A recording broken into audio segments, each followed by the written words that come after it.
And I said, "Can I just get some help? Let's have these people that were walking towards us join us." There was 24 people. And one person said, "My name is Matthew." One person said, "My name is Simon, but you can call me Paul." One person was a woman that said her name was Mary.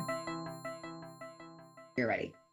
All right. So my name is Josh, and I had a NDE OBE hybrid. I was never officially pronounced dead, but I was unconscious for 12 minutes. It's a crazy thing because I was so scared to ever tell this story. I was so afraid to ever come out with this because I have a family that is so religious. My wife's family's religious, and to them it is nonsense. But to me, it is the healing part of my life is knowing that there is somewhere else after we go, after we die.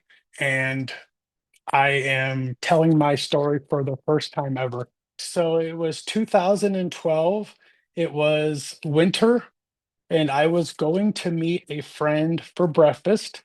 I got in my truck and started driving towards where my friend was. I had to pick him up, and I had to go down a hill to get to the gate where I was leaving the community. And I wanted to go the other way because the other way didn't have the hill. And I knew with the snow there could be ice. So I was like, the safest way is to go the way there's no hill. But there was a tree obstructing that way. So I had to go the other way. So as I'm going that way, I start noticing like just the surroundings of myself. Like I saw beautiful snow on trees. I saw elk grazing outside. So as I get to the hill, there's a steep decline where I have to go down. So as I'm rolling down the hill, I start pressing my brakes just slightly to see if there's any ice under the snow. Well, as soon as I did that, my truck started losing control. My brakes were pulsing. So I tried to turn the wheel, and the truck was just going straight. It would not turn, it would not move any other direction except straight down. So I looked forward because at the end of the hill is where the main road was, and I saw cars passing each way. And I just basically told myself out loud, God, if I have to go through this, please put a space between there so I can slide right through it into the field across the way. So as I'm going down, I see what happens to be an opening. And I'm like, oh, thank God he put that space there. As I hit the bottom of the road to the intersection, I look to my left, and all I saw was the blade of a snowplow. Sideswiped me, and everything went black. But when I woke up, I was in complete darkness. But I wasn't afraid of the dark. It was like I've been there before.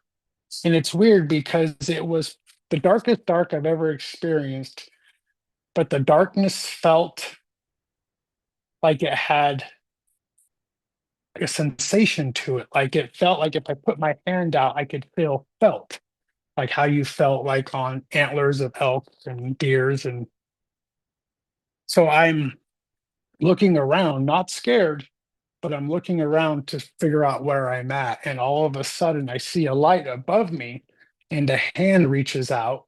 So I look up and I grab the hand.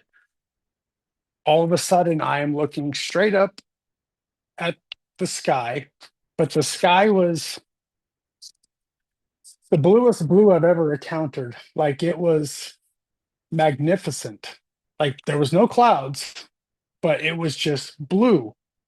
And I'm kind of wondering where I'm at.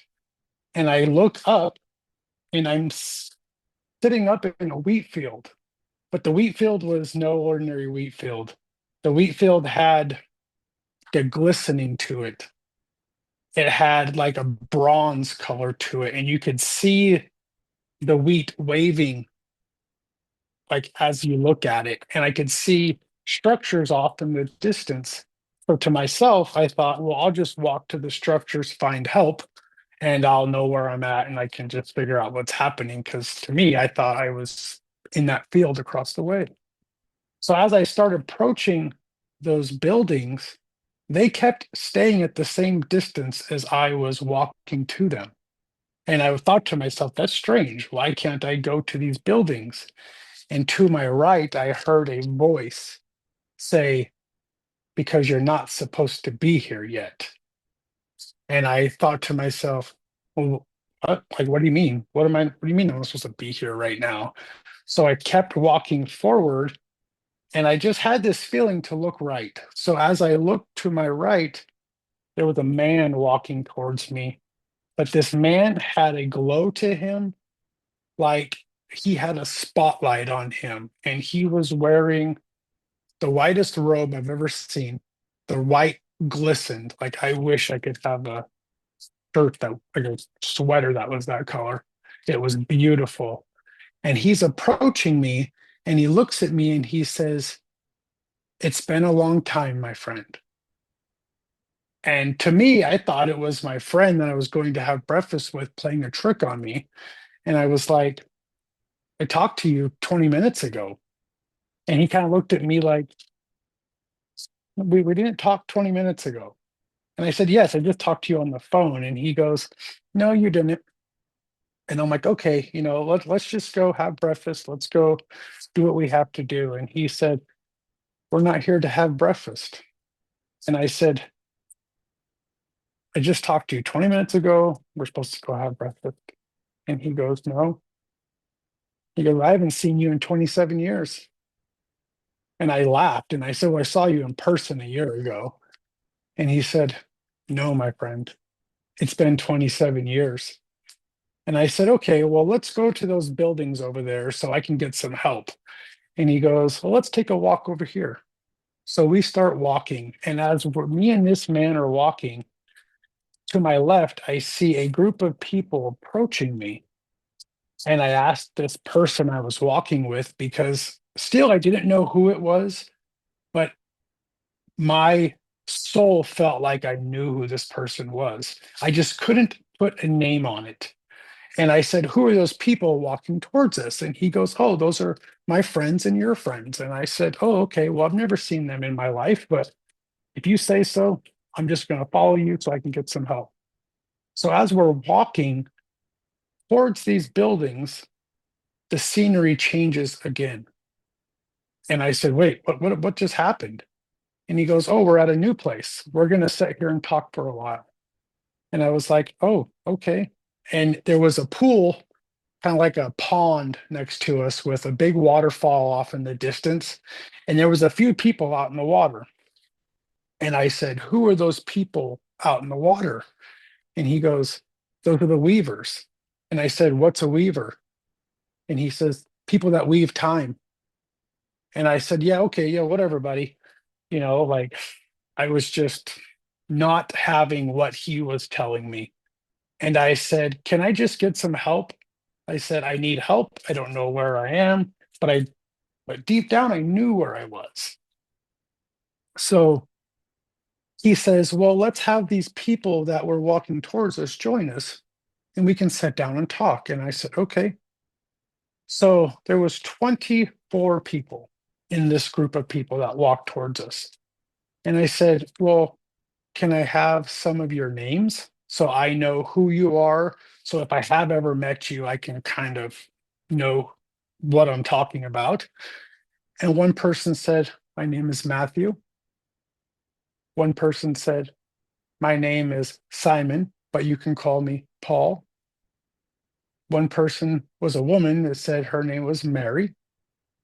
There was another woman named Mary and a bunch of other people. And I am sitting here going, "Yeah, okay, Simon, Peter, Paul, yeah, okay, I'm not having any of this." So I told the guy, I said, I got to get out of here. I need to go." And he goes, "Well, we're here. Let's just have a talk."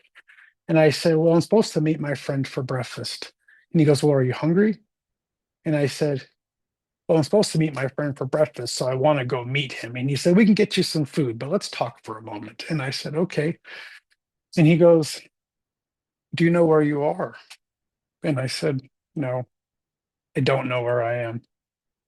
And he goes, this is the waiting space. And I said, what's the waiting space? And he goes, it's the place where you come to learn a life lesson and then go back. And I said, go back where? And he goes, back to your body. I said, okay. I'm just going to go with you on this because as of right now, every time I ask for help, you start pulling other things into it. So I'm just going to roll with it. So I said, those weavers out there, who are those weavers? And he goes, well, the people around are beautiful souls, but the person in the middle, that's a very important person to me. And I said, well, who is that person? And it was a woman. And he said, that woman's name is Anna.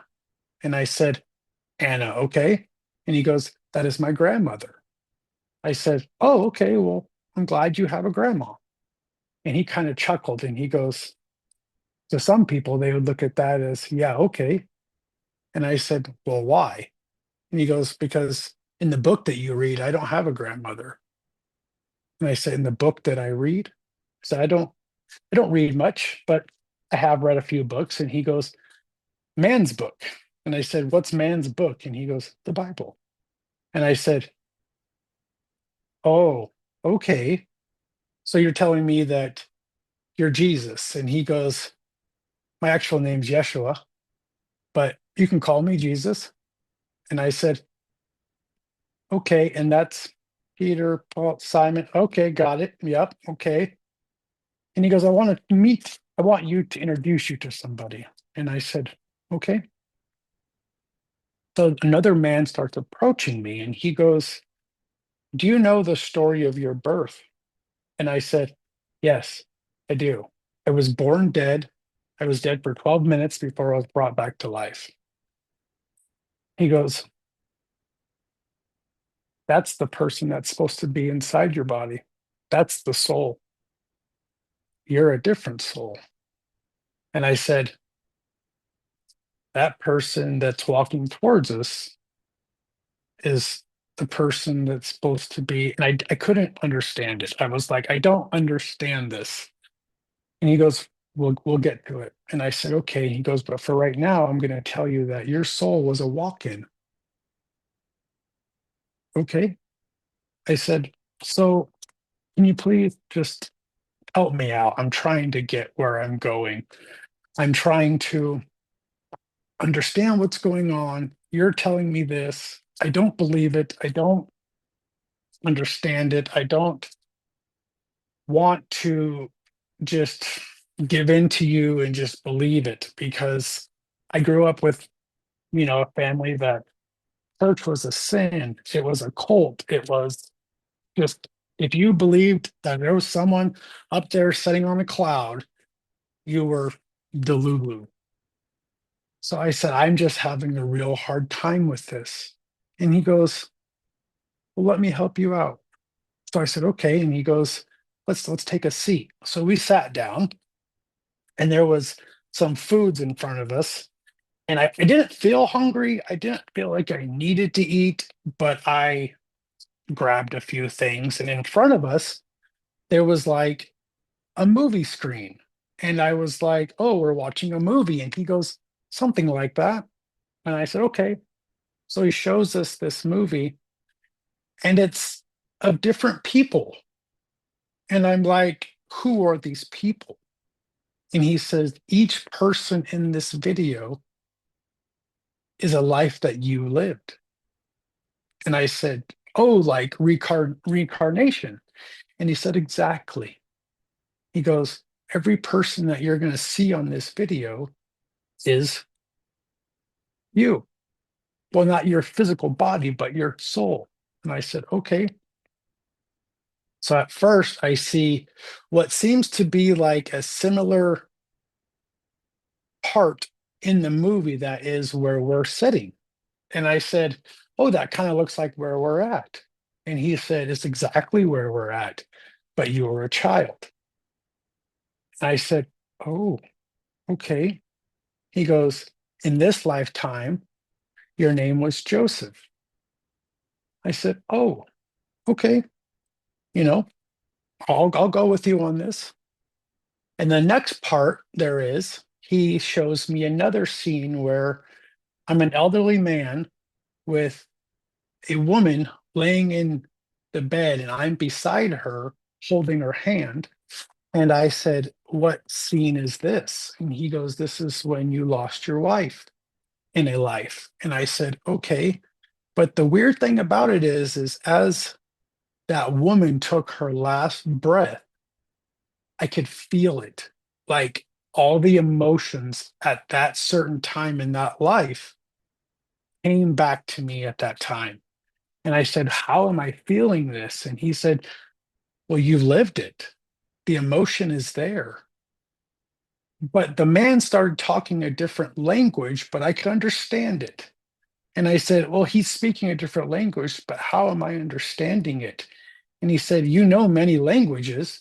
It's just in this lifetime, you were only retaught English. And I said, oh, he goes, every soul knows multiple languages. It just depends on what we are retaught to learn. You can teach yourself languages and you'll pick it up. And I said, oh, okay. And I said, so that woman was my wife? And he said, yes, but you will meet her again. I said, oh, okay. So as the movie goes, I just start seeing other reincarnations of myself. I was a child in one, I was an old man in one, I was a younger man in one. And I said, so if I'm here, where is my body, my actual physical body? Because I couldn't actually see my body.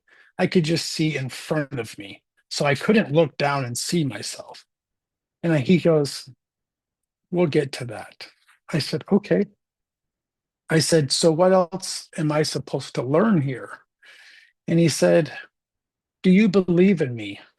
And I said, I really honestly don't know who you are. I mean, I'm being told that you're Jesus, but I don't honestly know. I don't believe in you. I said, I've always been told that some man sits up in heaven and waits for our souls. And he said, if you don't believe in me, why did you call out to my father before your accident? And I said, I guess it was a natural reaction. And he said, so a natural reaction is meaning you don't believe in something? And I said, I was just hoping for a miracle, man. Like I don't know. I just hoped for it. And he goes, okay. So he starts talking towards the the lake that was there with the waterfall. And he said, I'm going to speak to different beings. We'll get back to you in a moment. And I said, okay. So he starts speaking, but it was multiple voices coming out of his mouth in different languages. But I could understand every word that came out of his mouth. And I said, again, you're speaking a different language, but I can understand it. And he goes, correct, because your earth body only understands English, but you as a soul know multiple. And I said, so what are you doing? And he said, I'm talking to other beings.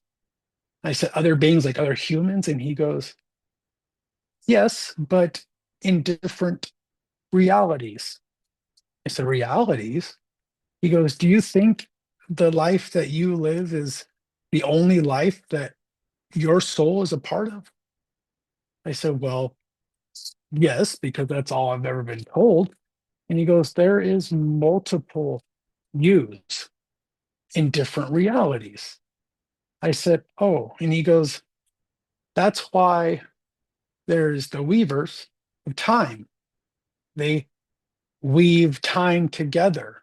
He said, do you have ever had a point where you're asleep and you see something happen and then it happens? And I said, yes, we call that déjà vu. And he said, It's a different reality happening, but you're actually physically seeing it. I said, oh, okay.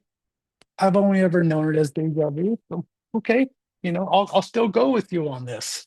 I'm still not at this point set that it is who he says he is, and to me, it's still my friend playing a trick on me.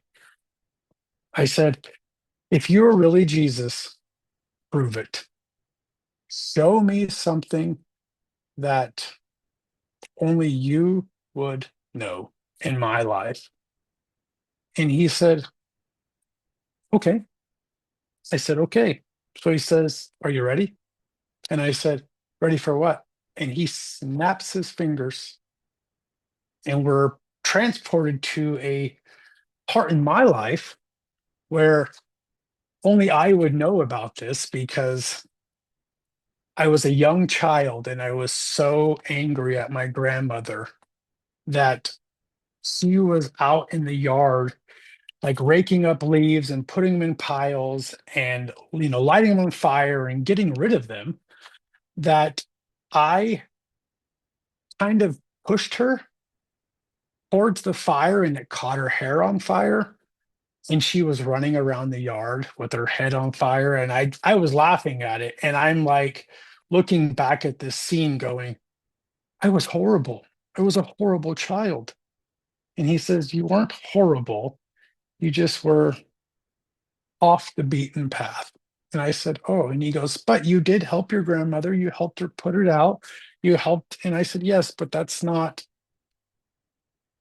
at that point in my life. Yes, I was a bad child, but where I was now in my life, to me, that just, it brought tears to my eyes. It brought shame to me. It brought, like, how could I do that to my grandmother, a woman that I loved dearly?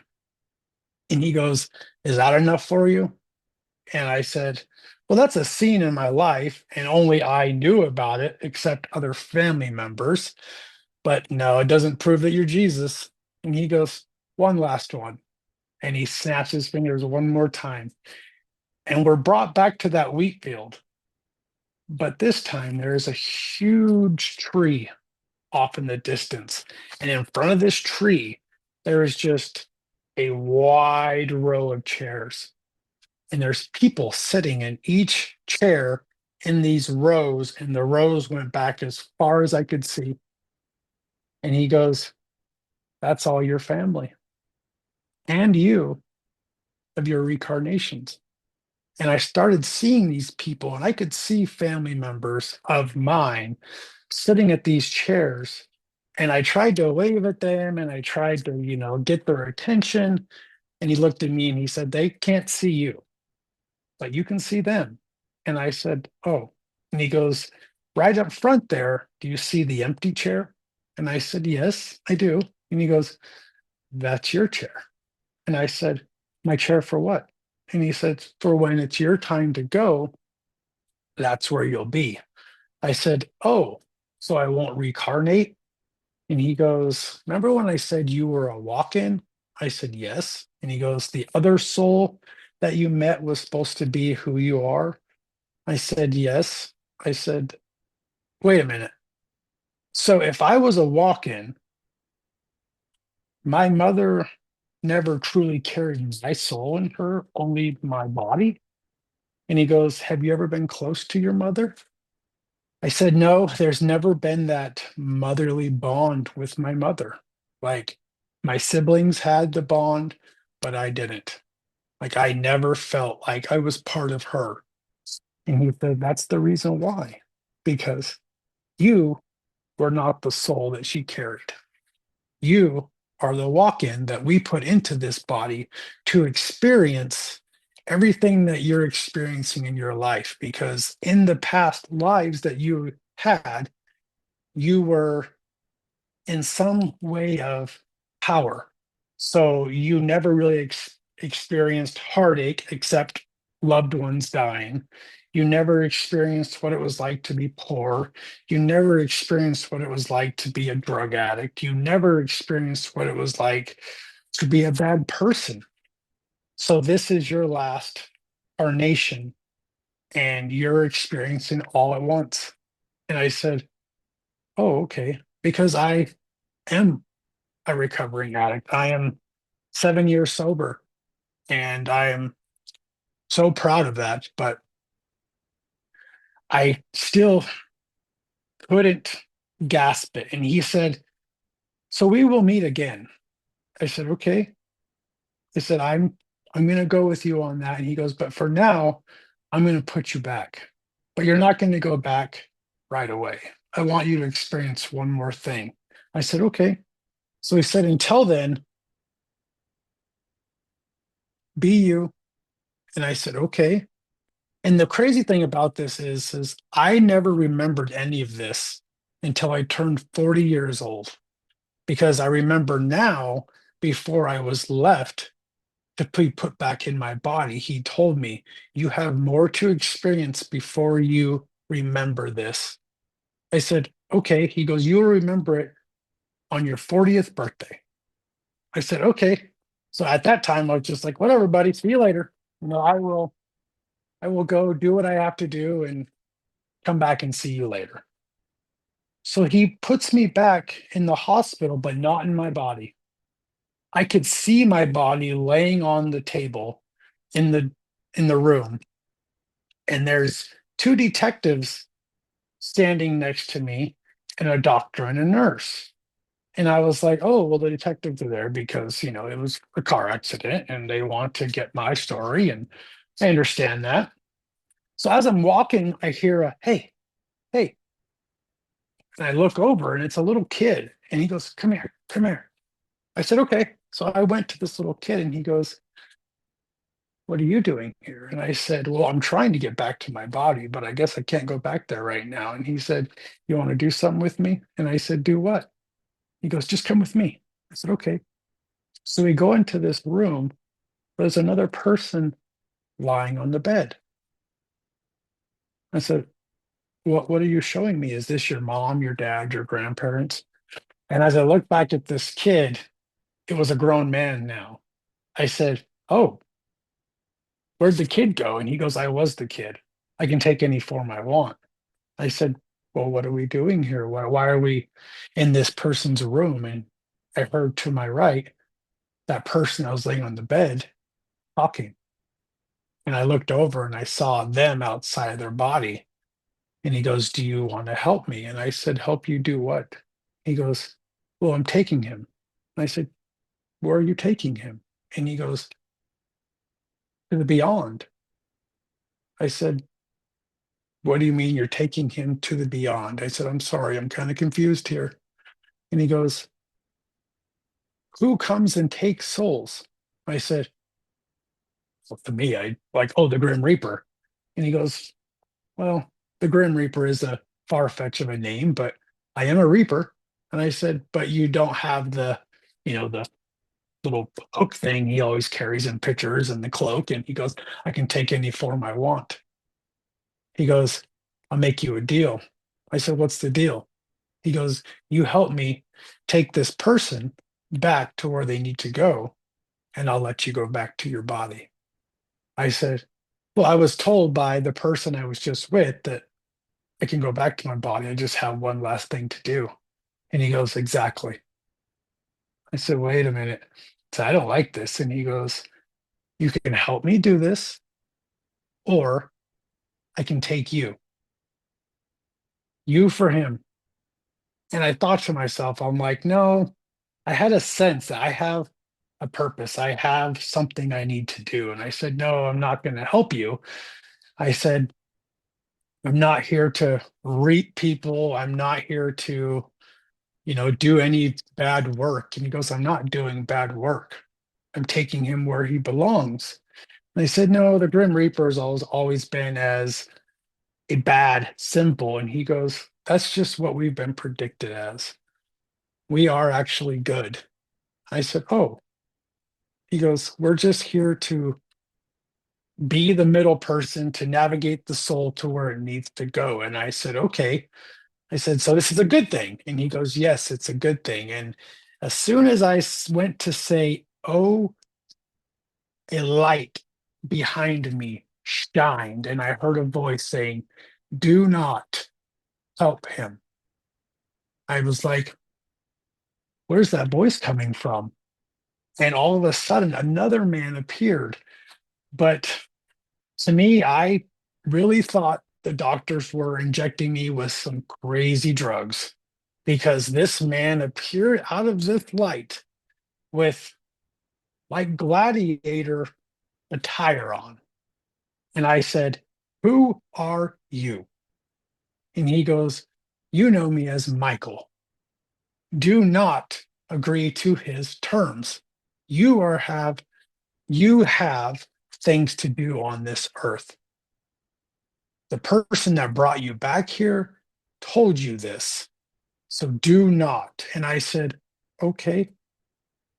So as I kind of stepped to the side and the Reaper and Michael start clashing at each other, I'm like, these two are battling for my soul. I could take his way and just end it all now because my life was nothing great until then, or I could wait till I'm 40 years old and figure out what my life purpose is. Well, leaving now kind of felt better because I had nothing to live for. And the Michael said, "Please stay. You have great things to do." I said, "Okay, I'm just going to leave. You guys do your thing." So I walked out of the room and I see those two detectives. And I said, "Oh, what are they talking about?" Because they're by like a vending machine. And I hear one detective say, "I really need to ask him who was the passenger of the truck." And I'm sitting there screaming, like it was only me in the truck. Like I was the only person in that truck. And I could hear them talking, saying that the driver of the snowplow said there was two people in my truck. But I'm like, there was only me. There was only me. And all of a sudden I heard again another voice saying, "Can you help me?" And I said, "What? Can I help who?" So I look over and there's this elderly man walking around, but I could tell that it wasn't his body, it was his soul. And he said, "Can you help me?" And I said, I don't know if I can help you, but I'm kind of lost right now too. So I guess we can help each other." And he goes, "Okay." He goes, "I don't know what's happening." I said, "Oh, okay. Well, let's try to figure it out." I said, "What's your name?" And he goes, "My name's Paul." I said, "Oh, Paul, my name's Josh." And he goes, "Well, nice to meet you, Josh." And I said, "Nice to meet you too." I said, "Well, let's try to figure out what's going on." And he goes, "Well, I saw my wife, but she was telling me to come with her, but I didn't know what she meant." And I was like, "Well, has your wife passed?" And he goes, "Yes." I said, "Oh, well, maybe she was coming to get you." And he goes, "To go where?" And I said, "With her." And he said, "Well, that's a possibility." And at that moment, I felt I needed to do this. Like this was that one last thing to do. So I said, "Paul, we're going to get you to where you need to go." So we start walking through the hospital. And at the very end of like the hallway, I could see a light and a lady standing down there. And I said, "Paul, is that your wife?" And he said, "Yeah, that's her. That's her." I said, "Okay, let's go." So we start walking towards that light. And as we get closer to the light, it's like the doors are coming closer to us. Like the doors and us are moving at the same time. And they open up. And the lady is standing there. And he goes, "Josh, I'd like you to meet my wife, Lynn." And I said, "Well, it's wonderful to meet you, Lynn." I said, "Paul's been looking for you. We're here to help him. Well, I'm here to help him. So there's no one else with us." And she said, "Thank you so much." I said, "You're welcome." So I get done with that. And all of a sudden, after that, I was pulled back into my body. Like that one last thing I had to do was done. And I wake up, and the nurse comes up to me and she goes, "Are you okay? Are you okay?" I said, yeah, I feel fine. Like, I don't know what's going on. Like, why am I here? And she said, well, you were in a car accident with a snowplow. And I said, I do remember seeing the snowplow blade, but that's all I remember. And she said, there's some detectives here that want to talk to you. And I said, okay. So they come in and they start talking to me. And the one detective says, so we have a question to ask you, and we want a truthful answer. And I said, okay. And he goes, we know you were driving the truck, but who was sitting in the passenger seat? And I said, it was only me. Like, I was the only one in the truck because I was going to pick up my friend to go to breakfast. And he goes, well, the snowplow driver told us there was two people in the truck. I said, no, there was only me. And he goes, well, the snowplow driver is saying that there was another person. So we have to do a type of, he said, investigation on it because I was the only one that could tell my side of the story. The tow truck driver had to tell his side of the story. So I said, can I go home? Like, can I leave? And he goes, yeah, you have a friend here that's going to pick you up. Well, it was my friend that I was supposed to go have breakfast with. He was there to pick me up. And so I get with him. I get, all my documents signed to leave the hospital. And the detective said, I'll be in touch with you. I said, okay. So I said, I want to see the wreck. And my friend said, no, you don't. And I said, yes, I do. He goes, well, we have to pass it anyways to go back to your house. So if it's still there, we'll see it. So as we start approaching the accident, I saw my truck, and I'm still trying to find a picture of it today. But I look at that truck and I'm like, how am I alive today? The whole driver's side was pushed into the passenger side. Like, there's no way I'm here today. Like, you look at that and you would think that person died. But I left the hospital without a scratch. So I get out of the truck and I start approaching the accident scene, and I can see the snowplow still there. And I saw a guy standing next to the snowplow, and he ran up to me and he said, hey, are you the person that was driving that truck? And I said, yes.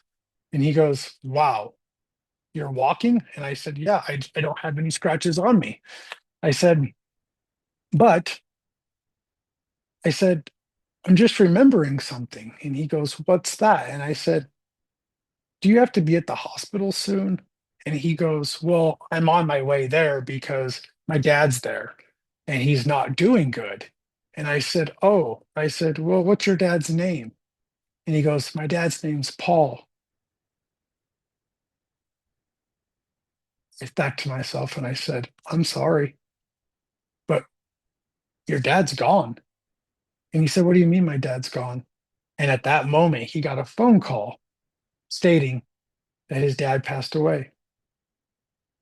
And he goes, the snowplow driver looks at me and he said, how do you know my dad's name? And I said, and your mom was Lynn. And he said, how did you know that? And I said, I saw your dad. I met your dad at the hospital. And he goes, oh, like you were by his room? And I said, no. I said, I saw your dad and your mom. And he kind of looked at me like, what are you talking about? Like, my mom's been dead for years.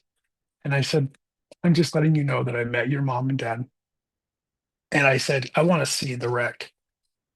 So I go over to the truck and I look at the truck and I'm like, I don't know how I survived this. I don't know how I got out of this. I don't know how I even am standing here today.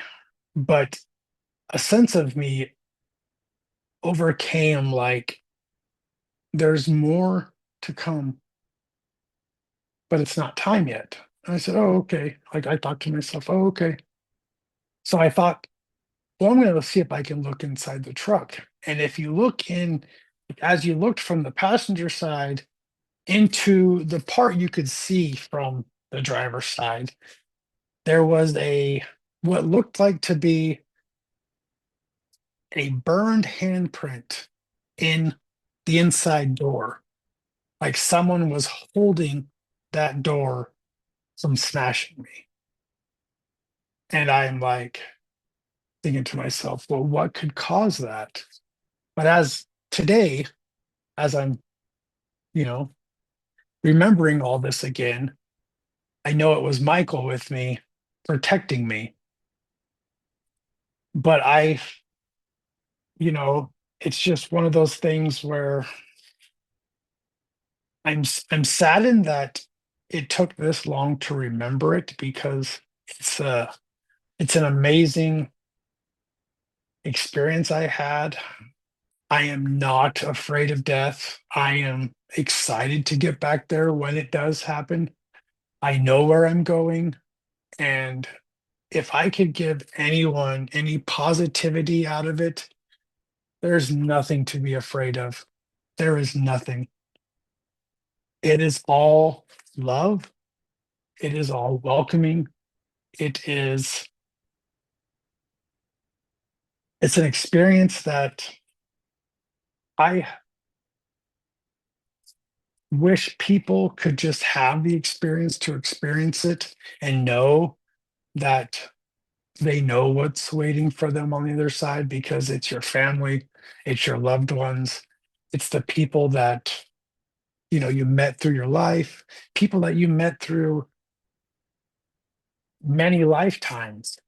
It's it's an incredible thing. And right now I am currently in the process of writing a book on the whole experience because it's a lot. But I hope that I covered the key components of it. And I hope that my story helps you in some way.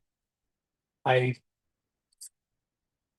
I just hope that it gives people relief because it's what we need right now. Because the world is changing and we need some kind of hope to hold on to. That's for sure. Yeah, so I don't have a website right now. I don't have anything like that, but I do have an email. It's called From the Inside Out 520, so 520, and that's how you can send me an email and ask me questions about my experience if you want to, or if you have questions about something that I experienced over there and you experienced it, I would love to talk to you about it.